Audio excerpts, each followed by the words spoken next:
नमस्कार मित्रांनो, मी चेतन मोरे पाटील आणि तुम्हा सगळ्यांचं स्वागत आहे आपल्या यूट्यूब चॅनलवर। तर मित्रांनो, या ठिकाणी आज आपण एक प्रॉब्लेम सॉल्व्ह करायला आलेलो आहे स्टुडंट्सचा।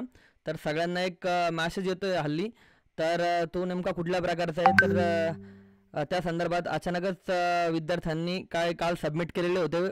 या ठिकाणी शुभांशु राठोड म्हणतोय ओके, पण आज व्ह्यू प्रेफरन्स ऑप्शन येते आणि काय होतंय की ते जे ऑप्शन आहेत कशा प्रकारचे येतं एक कोणी सांगू शकेल का? काय प्रॉब्लेम होतोय?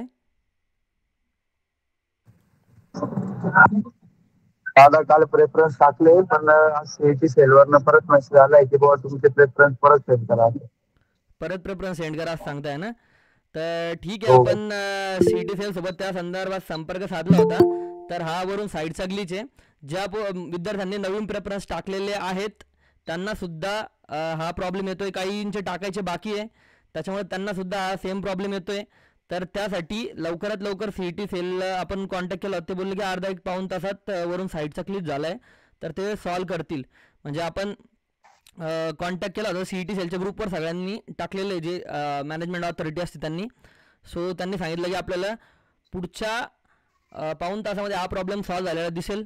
याच्या व्यतिरिक्त कोणता काही प्रॉब्लेम आहे का? याच्या व्यतिरिक्त कोणता प्रॉब्लेम नाही आहे, पण आम्ही काय करावं ज्यांनी भरलेला आहे त्यांनी? ठीक आहे, ज्यांनी भरलेलं त्यांनी वेट करा फक्त आता की सध्या तिथं व्ह्यू प्रेफरन्स ऑप्शन येते ना, म्हणजे जर तर तुमचे प्रेफरन्स जे तर ते सबमिट झालेले आहे, त्यात कुठलीही शंका नाही आहे। फक्त ज्यांनी नवीन आतापर्यंत टाकलेले नाही आहे त्यांनी लवकरात लवकर प्रेफरन्सेस जे आहेत तर ते टाकून द्यावेत। आणि हा प्रॉब्लेम सॉल्व झाल्यानंतर, कारण आपल्याला जे आहेत म्हणजे टाईम जो आहे तर तो आजचाच दिलेला होता। मी सकाळी जरी व्हिडिओमध्ये सांगितलं होतं की तुम्हाला की असे प्रॉब्लेम येऊ शकतात, तर सेम प्रॉब्लेम जो आहे तर तो आलेला आहे। त्यासाठी सगळ्यांनी लवकरात लवकर जे इश्यू आहे तर तो लक्षात घ्यायचा आहे, कोणी घाबरून जास्त जायचं नाही विद्यार्थ्यांनी। चला ठीक आहे, थँक्यू सो मच। आपल्या व्हिडिओला असंच लाईक करा, तुमचे काही प्रॉब्लेम्स वगैरे असतील तर असेच शेअर करत जावा।